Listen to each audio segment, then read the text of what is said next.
నువ్వు మరీ మంచిదానివి అయితే జనాలు నిన్ను వాడుకుంటారు. ఎక్కువ నిజాయితీగా ఉంటే నిన్ను దూరం పెడతారు. ఎక్కువ అణకువగా ఉంటే నిన్ను పట్టించుకోరు. ఎక్కువ బలంగా ఉంటే నిన్ను దెబ్బతీయాలని చూస్తారు. ఎక్కువగా క్షమిస్తే మళ్ళీ మళ్ళీ నిన్ను బాధపెడుతూనే ఉంటారు. అయితే నేను ఎలా ఉండాలి నానమ్మా? తెలివిగా ఉండమ్మా. దయతో ఉండు కాని మూర్ఖురాలిగా ఉండుకు. ప్రేమగా ఉండు కాని గుడ్డిగా ఎవర్నీ నమ్మకు. నీ మంచితనానికి ఎవరు అర్హులో, నీ మంచితనాన్ని వాడుకోడానికే ఎవరు వస్తారో గుర్తించటం నేర్చుకో. నేనెప్పుడు ఇలా ఆలోచించలేదు నానమ్మా.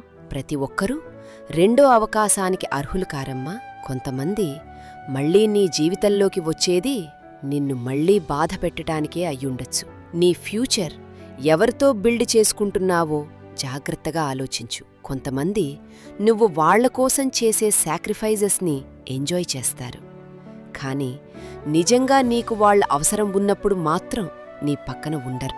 అది నిజమే నానమ్మా. కొంతమంది అవసరం ఉన్నప్పుడే మనతో ఉంటారు. అవునమ్మా. ఇంకో విషయం ఎప్పుడూ గుర్తుంచుకో. నువ్వు ఎంత మంచిదానివైనా ఎవరో ఒకరు నిన్ను అపార్థం చేసుకుంటారు, నిన్ను ఇష్టపడరు, లేదా నీతో పోటీ పడతారు.